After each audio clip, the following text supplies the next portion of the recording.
So good morning students. So just now I had told you all why we need to study probability in details. Okay, so the basic understanding of probability, the basic reason why we should study statistical mechanics. Okay, and what are the conclusions that we can draw from there? Well, we have I hope you understood in a nutshell. However, we'll be doing the detailings in the following class.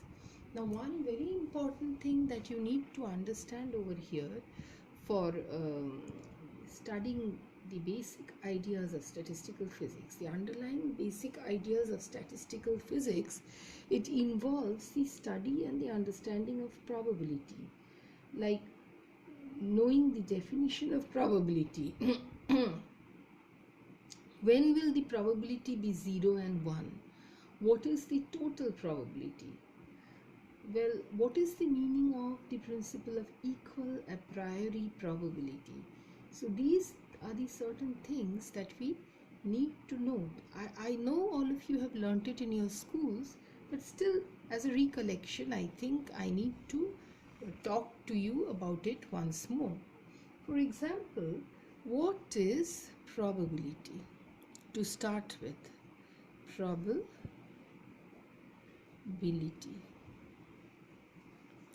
What is it?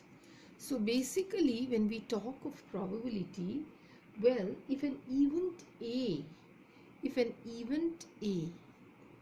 okay, if an event A can occur in a total number of n exhaustive, mutually exclusive and equally likely ways.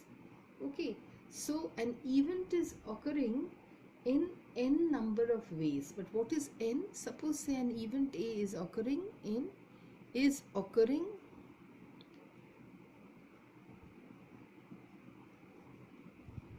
n number of ways. Okay, all right. Now what is the speciality of this number n? N is exhaustive,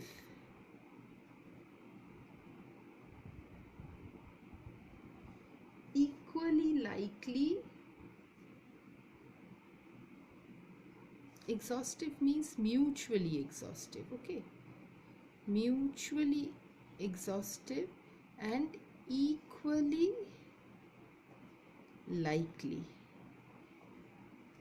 Each of these n ways are mutually exhaustive. That means one doesn't depend on the other. They are independent and they are equally likely. The probability of one event is equally likely as that of the other event. Okay, then if a certain number m of these are considered favorable to the event A, okay, so if out of m number of events, if m events are considered favorable, if m events are considered favorable, okay, out of n number of events, if we consider n events as favorable, then what is the probability of an event? P. The probability P is equal to m by n. This we all know. For example, when we throw a coin, if we take few examples, one of which is throwing of a coin. If we take the example of throwing of a coin, if we take this example, then what is it that we have seen? That either the head can come upward or the tail that can come upward. That is, the event can occur in a total number of 2 equally likely ways. Both the ways are equally likely. The number of ways in which head can come up is only 1, whereas the same thing will be for tail. So the probability that the head will come up is 1 by 2, isn't it? The probability that head will come up is probability that the head comes up, probability that the head comes up is 1 by 2, isn't it? And the same thing for tail, and the same is for tail, isn't it? That means 1 by 2. The probability is 1 by 2, isn't it?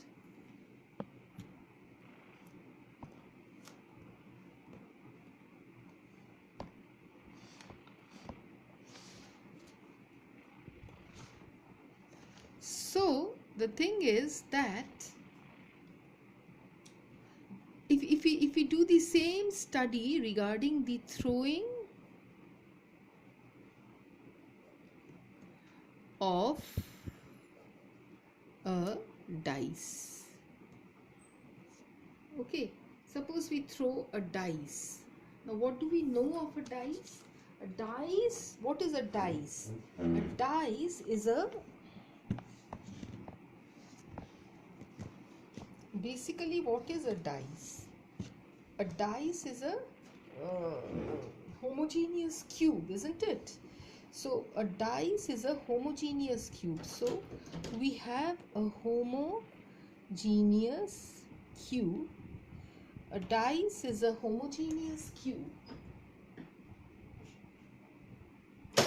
It is a homogeneous cube, and it has 6 faces marked respectively with numbers of dots from 1 to 6. It is supposed that the dice cannot fall on its edge. We say that, like, when the dice is thrown, it will not fall on its edge. So if it falls directly, then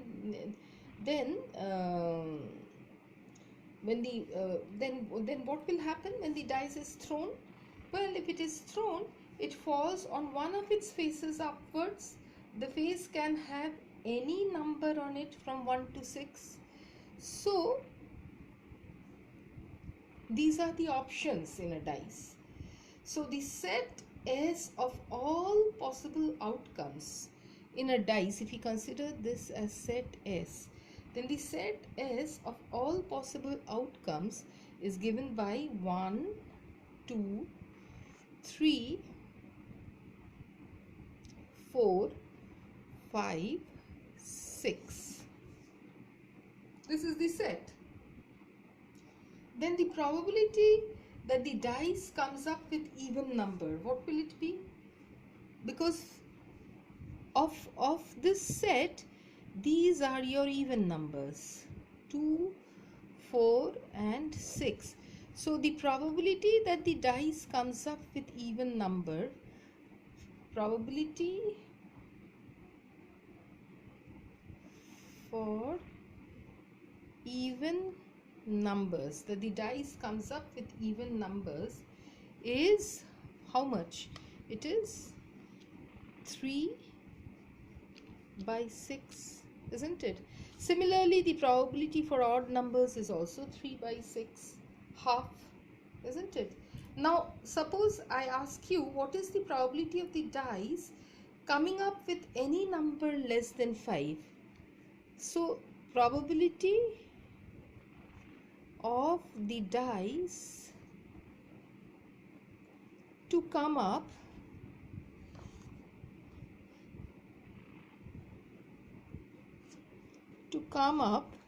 with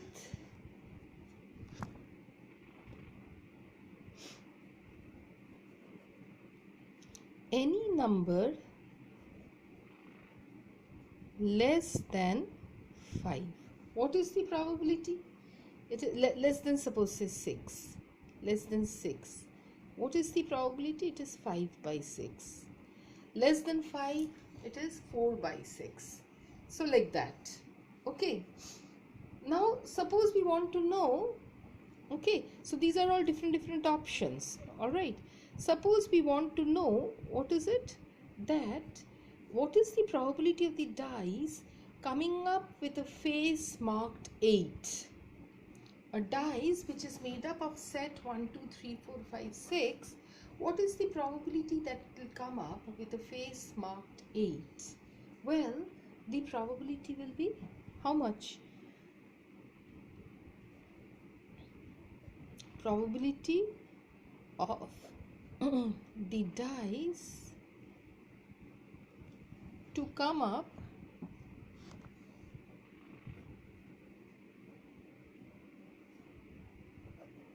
with face marked 8. What is this equal to? It is 0 by 6. So that probability is 0. So the probability of an impossible event is 0, isn't it? So this is the conclusion that we come from over here, that the probability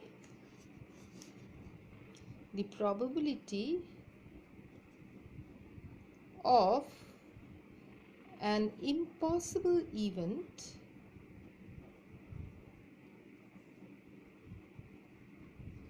is 0.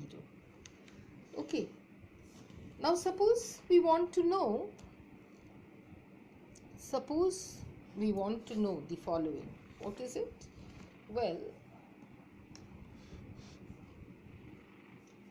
suppose we want to know, the probability that the dice may come up with a number less than 7.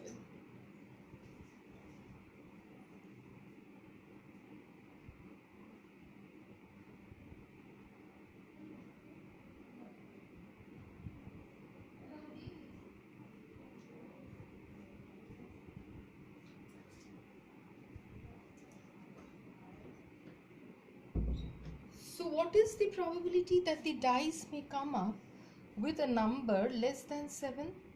Well, P for number less than 7. What is the probability? It is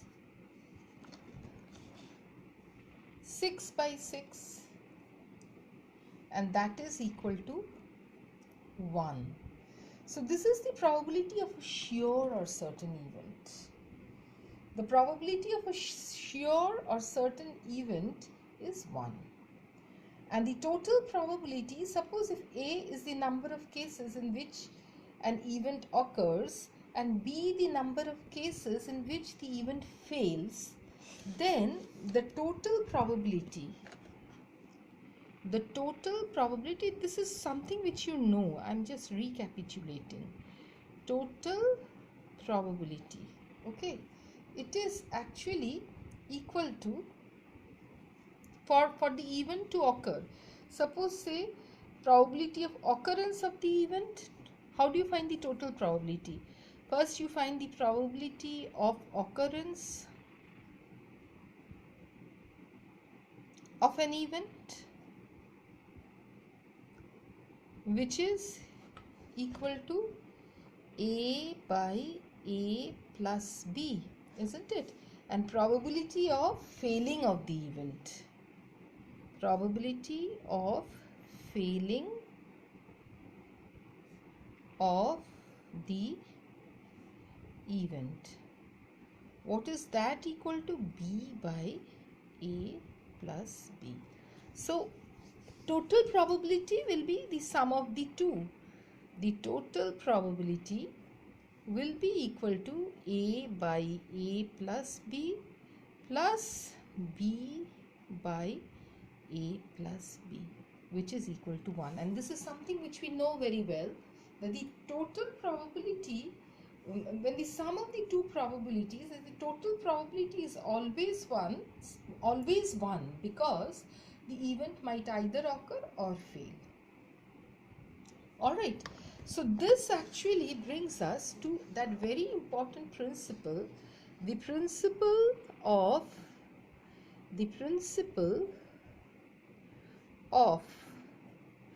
equal a priori probability.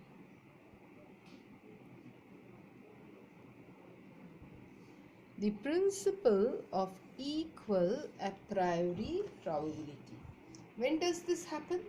See, when we toss a coin, we are clear in our mind that the coin will fall either with its head up or tail up.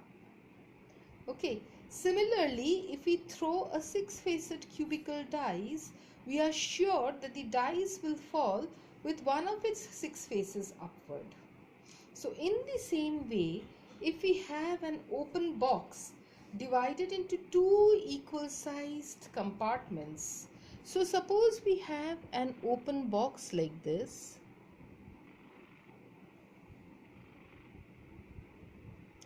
divided into two equal sized compartments. So compartments are of equal size.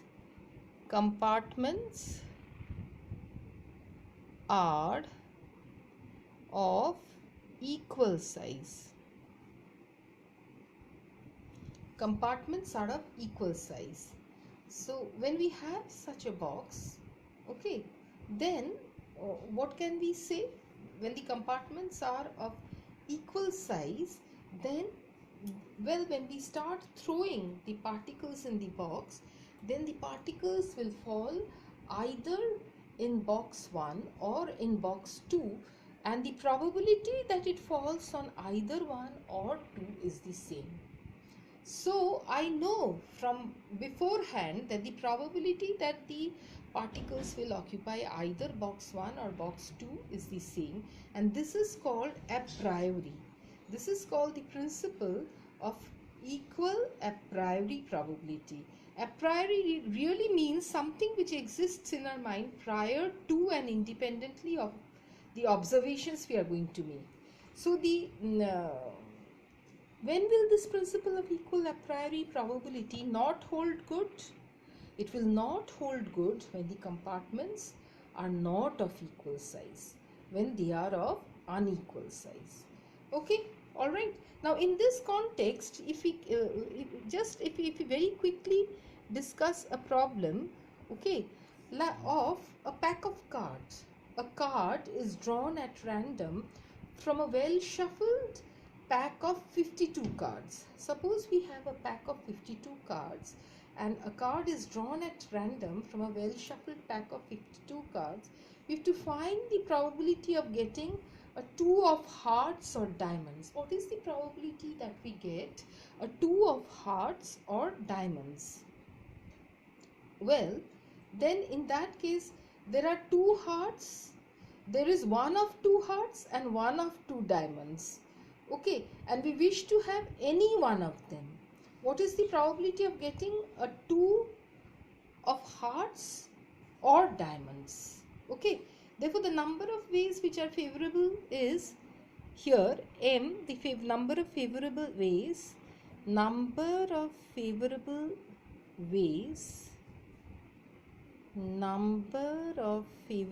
ways m is equal to 2. So P, the probability will be number of ways which are favorable to the event divided by total number of events. So it is m by n, which is 2 by 52, which is equal to 1 by 13. Okay, now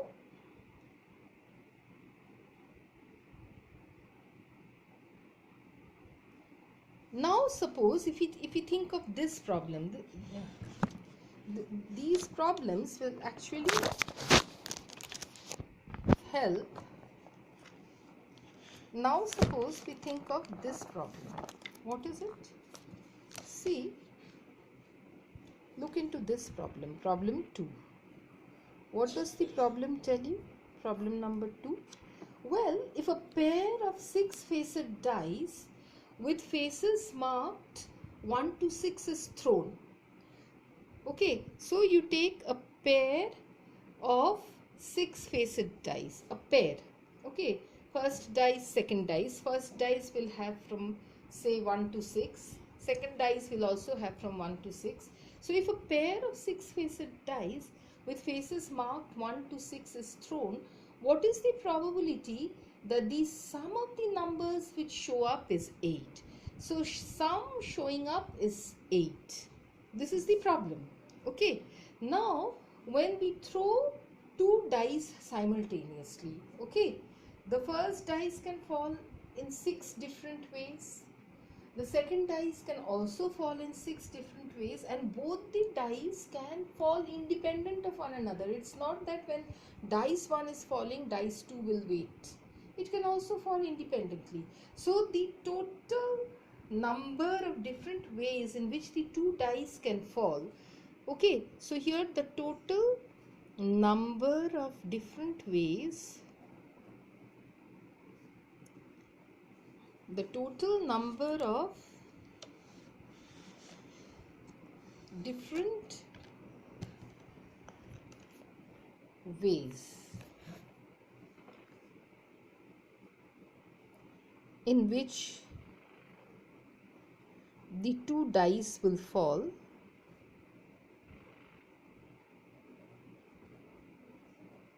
is 6 into 6, which is 36, isn't it? Now the sum of the numbers which show up will be 8. So then actually how does the table go? So if you have dice 1 and dice 2 and total, if I write dice 2 and if I write total over here, well, what do I get? For if the sum has to be 8, so if this is 2 and that is 6, you get this as 8, isn't it? Like that, if this is 3 and that is 5, you get this as 8. So if you keep on doing it like that, again you end up saying that when this is 6, that is 2, the total will be 8. So how many different ways are we getting? How many different combinations? You will see we are getting 5 different combinations over here. We are getting 5 different combinations. All right. So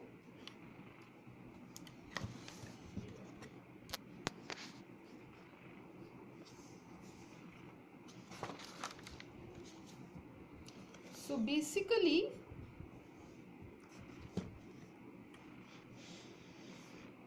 we get 5 different combinations.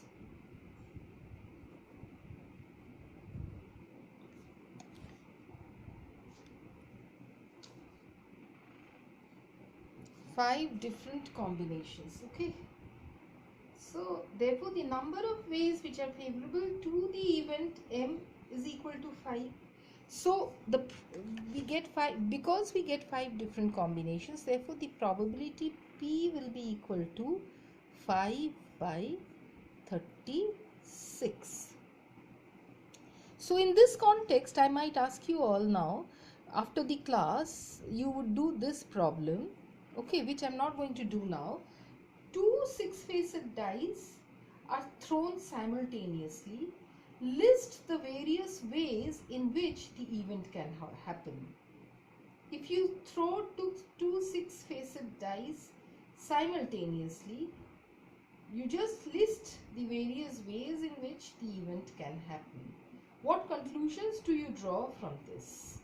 Okay, so just try doing it after the class. Now, so basically what is happening, when two events are occurring which are independent of one another and which are not really dependent on one another, then the probability of occurrence of one event gets multiplied to the probability of occurrence of the other event. That means the probability of a composite event is equal to the product of the probability of individual independent events. So the total probability in such a case is the product of the two probabilities, P1 into P2. Okay, So this happens when two events occurs simultaneously but independent of one another. All right. Now, however, this is for the multiplicative law. However, when do we get the additive law of probability? Well, the additive law of probability occurs when two events which occur, they are mutually exclusive. Exclusive means exclusively dependent on one another, okay? If the occurrence of any one of them prevents the occurrence of the other. That means when one event is occurring, the other event cannot occur independently. It stops. Then in that case, for the probability P is equal to P1 plus P2. That means here the events are independent of one another. Here the events are two events are independent of one another. Here two events are dependent on one another. However, all the events should follow the principle of equal a priori probability, and all the events they can occur simultaneously. They can occur with certain probability. Okay, all the events, there should be a certainty in the occurrence of both the events, and they should follow the principle of equal a priori probability. But in the previous case, these events, the two events should be independent of one another. Only then you can multiply the probability, and here the two events are dependent on one another when you add the probability. Okay, so much so for the probability. Okay, so let's move to the next YouTube.